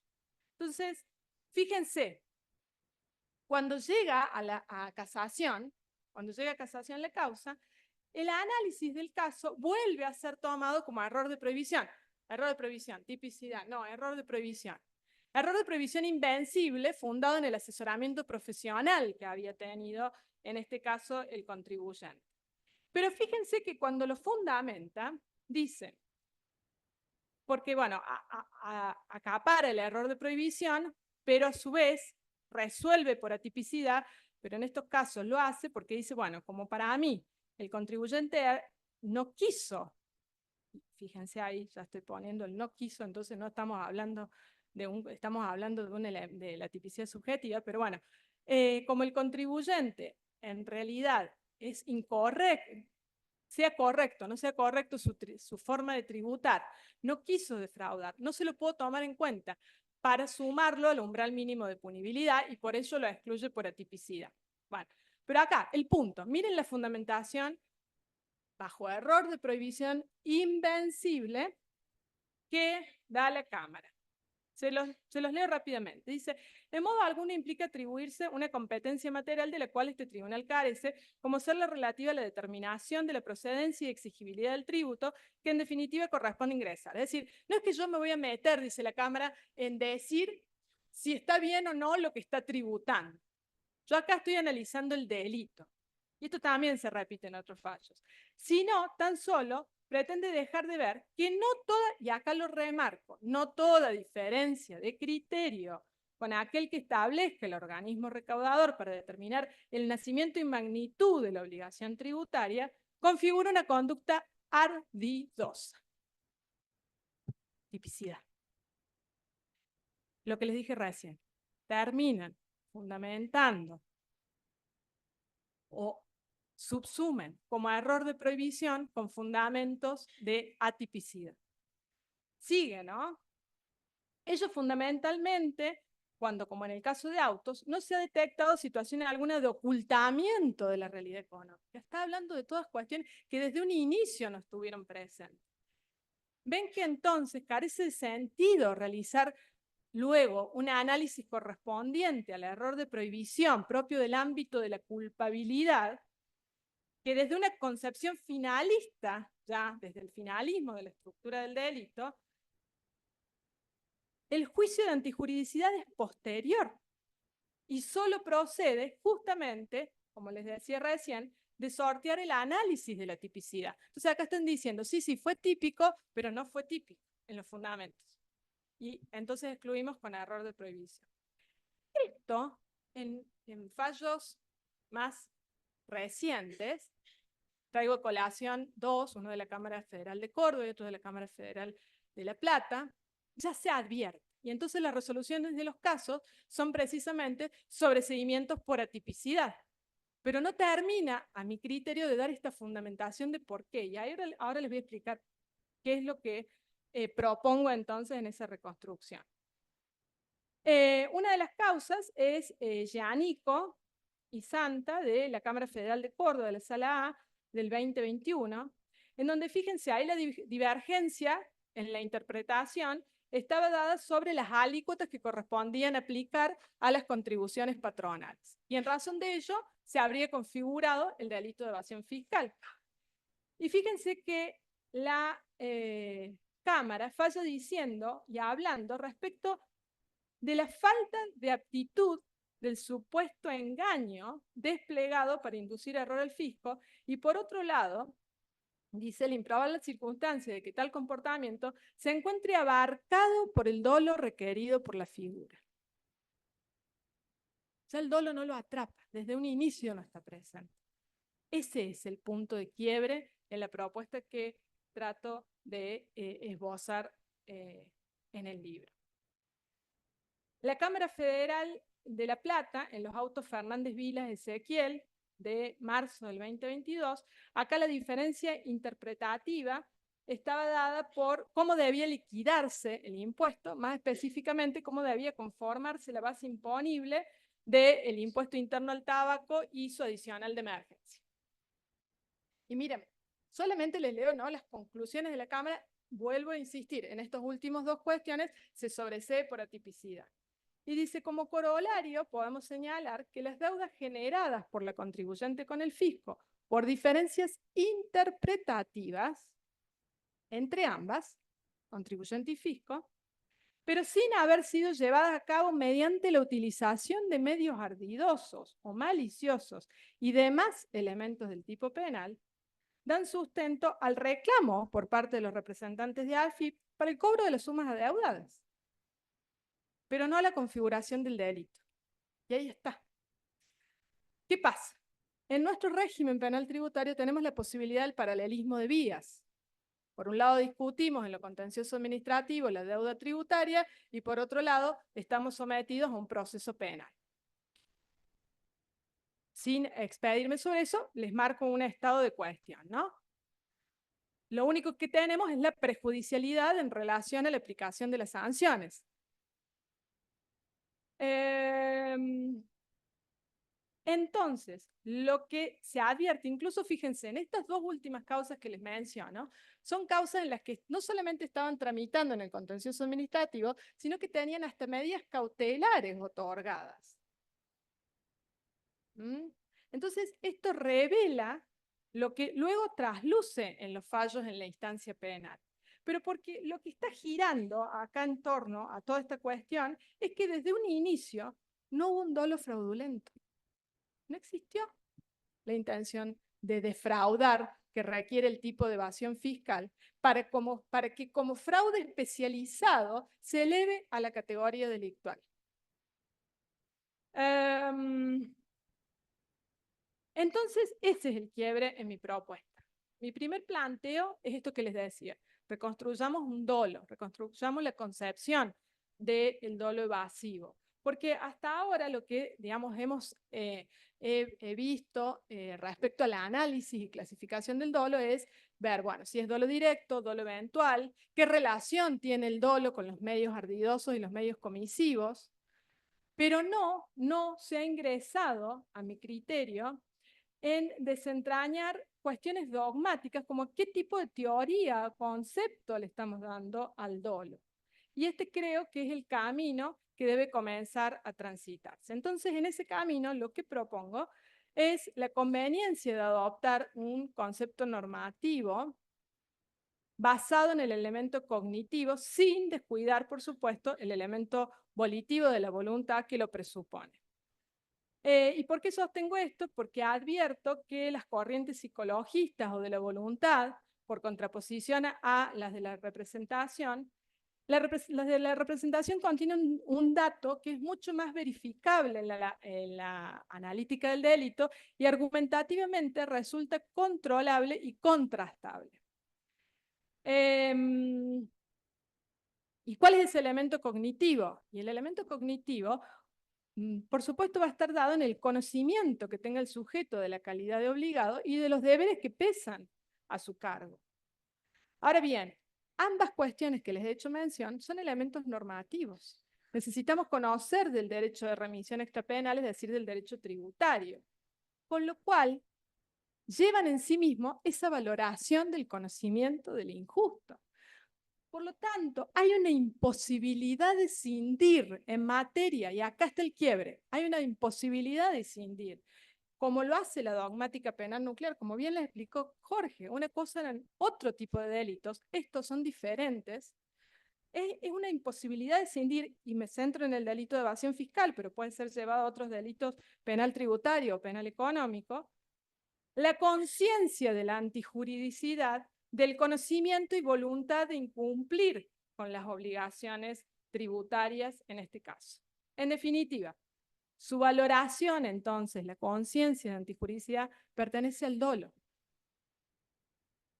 Y esto no es que a mí se me ocurrió tampoco, esto ya lo viene marcando la dogmática también penal nuclear, por ejemplo, fuertemente con Roxin, en donde cuando analiza la valoración respecto de los elementos de valoración global del hecho, justamente lo que señala es que en ellos debe aplicarse esta separación, pero dice no en los elementos de valoración global del hecho que no sean divisibles. ¿Y saben cuál pone como ejemplo?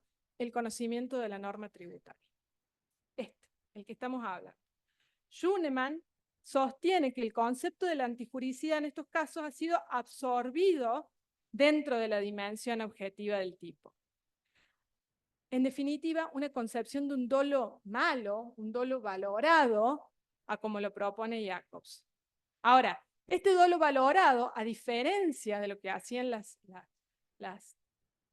teorías causalistas o la escuela causalista, no queda en la culpabilidad. Debe ser ubicado en la tipicidad de la conducta, en la tipicidad subjetiva. ¿Por qué? Porque este dolo en el delito de evasión fiscal atrapa como un reflejo a esos medios ardidosos y engañosos. Fíjense lo que les describí recién en los fallos, la realidad en el análisis de la realidad de los hechos que hace el intérprete jurídico. ¿Qué es lo que hace ¿Qué es lo que advirtió? No hubo medio ardidoso, no fue captado por el dolo, no hubo tipicidad.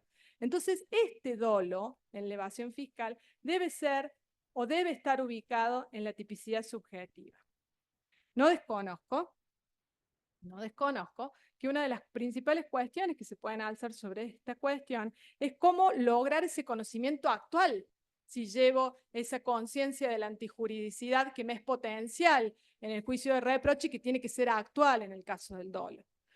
En ese caso, lo que observo desde la realidad concreta del fenómeno es que en la mayoría de las cuestiones tributarias, el contribuyente, como les dije recién, se encuentra asesorado, conduce al asesoramiento del profesional experto. Y es a partir de este asesoramiento que direcciona su conducta en uno o en otro sentido.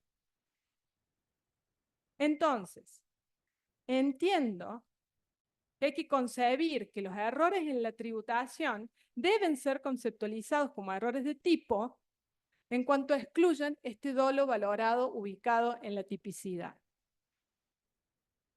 Algo que es muy difícil de lograr, como les explicaba Jorge, con un error de prohibición, dado que, como muy bien lo explica Fernando Córdoba en su libro, que es Juicio de Invencibilidad sobre el error, o sea, está dedicado solamente a eso, sobre el error de prohibición. Ahí Fernando Córdoba dice, en estos ámbitos altamente normativizados han llevado a ampliar en demasía el juicio de invencibilidad, al punto tal que ningún error de prohibición puede ser inevitable, y mucho menos en el ámbito penal tributario, en donde, como les acabo de decir, mayoritariamente participa el profesional experto. ¿Cuál sería la conclusión de eso? La no utilización del instituto del error de prohibición. Y de hecho es lo que ocurre. Por eso es que me costó tanto conseguir estos fallos, o si uno se piensa desde el lado de la defensa, alegar un error de prohibición invencible. Es muy complejo. En los casos que se ha dado, vuelvo a decirles, el fundamento ha sido bajo la concepción que tenían en realidad de un error de tipo. ¿Y qué lleva eso? Lleva que se tornaría inoperante la causal del artículo 34, inciso primero del Código Penal, que justamente lo que señala es que no puede punir a quien no tuvo la comprensión de la criminalidad del acto, y que también sería inoperante el artículo 19 del régimen penal tributario. El régimen penal tributario en el artículo 19 justamente le indica al organismo recaudador que no formule denuncia cuando surgiere manifiestamente que no se ha verificado la conducta punible. Y fíjense cuándo. Permite entender que aun cuando, dice, porque permite que aun cuando existe el perjuicio fiscal, esto obedece a cuestiones de interpretación normativa. Estos son los supuestos. ¿Y por qué? Porque está dando vuelta la idea de que nunca hubo dolo defraudatorio propio y requerido para la configuración del delito de evasión fiscal. Entonces advierte una falta de capacidad de rendimiento en el error de prohibición directo. Hago otro análisis, pero ya no me puedo extender sobre ello, sobre los errores de punibilidad y otros, pero bueno, eso los dejo para que me compren el libro. Algo hay que dejar, ¿no, Jorge? ¿Qué hacemos? Por lo cual, recapitulo, el error realmente relevante, la posibilidad de frente a la acusación penal, es este error, el error en la tributación. Este error en la tributación que a mi criterio debe calificarse como un error de tipo que, y acá está el tema, invencible o vencible, aún un error de tipo evitable, excluye del ámbito penal delictual. No hay delito. Y entonces la primera crítica fuerte sería, lagunas de punibilidad. No.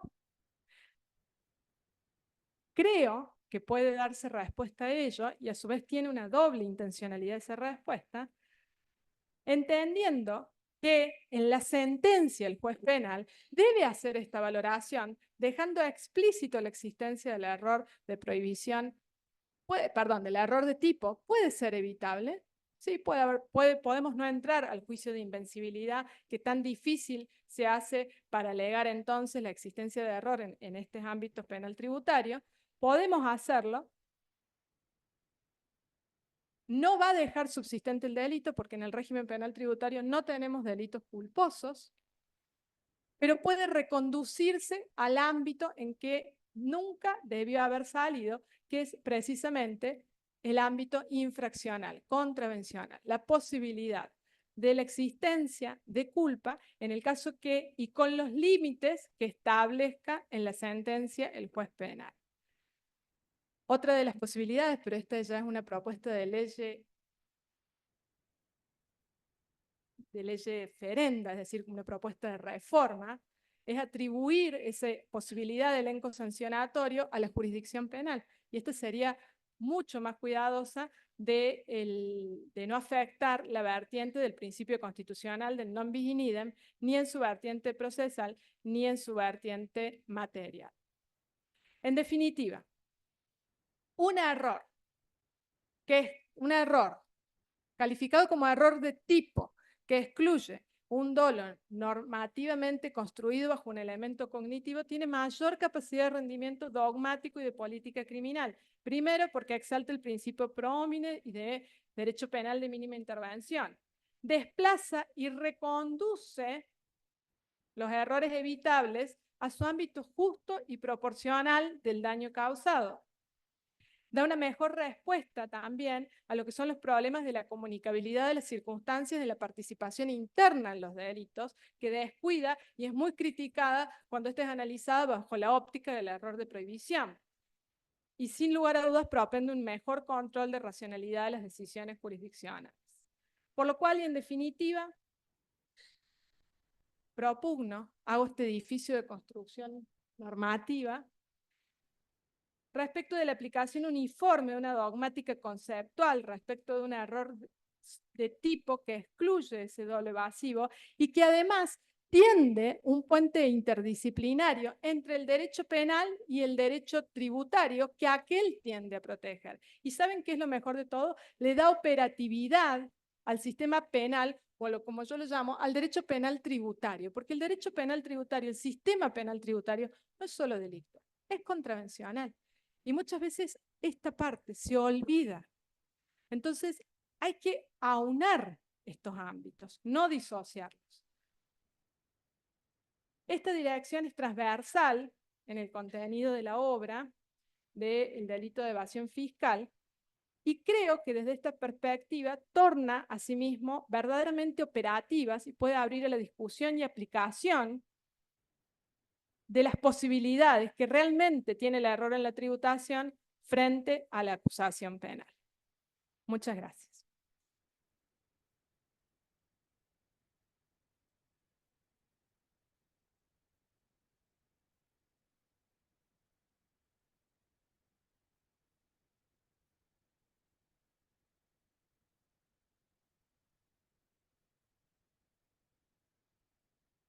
Bueno, si tienen alguna duda, alguna pregunta para cualquiera de los expositores, aunque estén abajo, los podemos hacer subir, no se preocupen. ¿No? El doctor Álvarez Echagüe, a ver, tiene una duda, ya aparece una pregunta. Era obvio.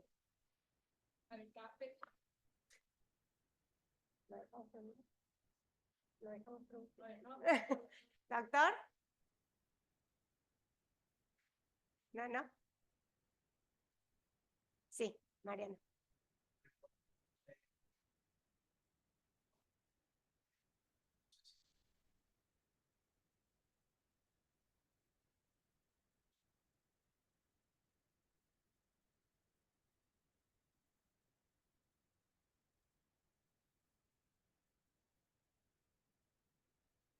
Sí. Punibilidad.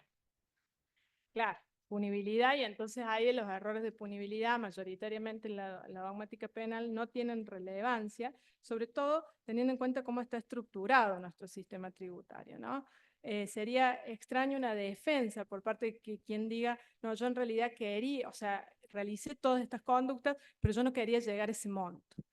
Y más si le agregamos que lo concebimos como una condición objetiva de punibilidad, que creo que esta discusión, más allá de yo doy las razones, hay una parte en donde trato en el libro por qué considero que son condiciones objetivas de punibilidad, en la diferenciación entre el merecimiento y la necesidad de la pena, en definitiva una cuestión de política criminal, decidida no por el autor, sino por el legislador.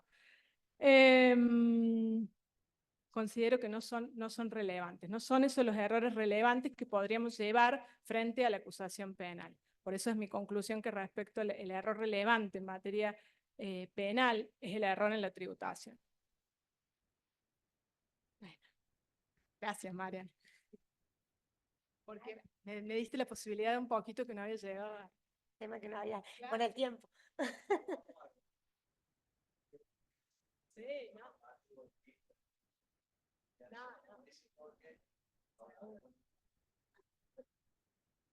¿Alguien más? ¿Alguna otra pregunta? ¿No? Bueno. Por Zoom, no sé, todavía yo, ¿no? Bueno, entonces damos por concluida la jornada. Muchísimas gracias a todos los asistentes. Ahí hay un código QR para la asistencia, los que quieran solicitar el certificado, lo toman con el celular y completan el formulario. Muchas gracias. Gracias por venir.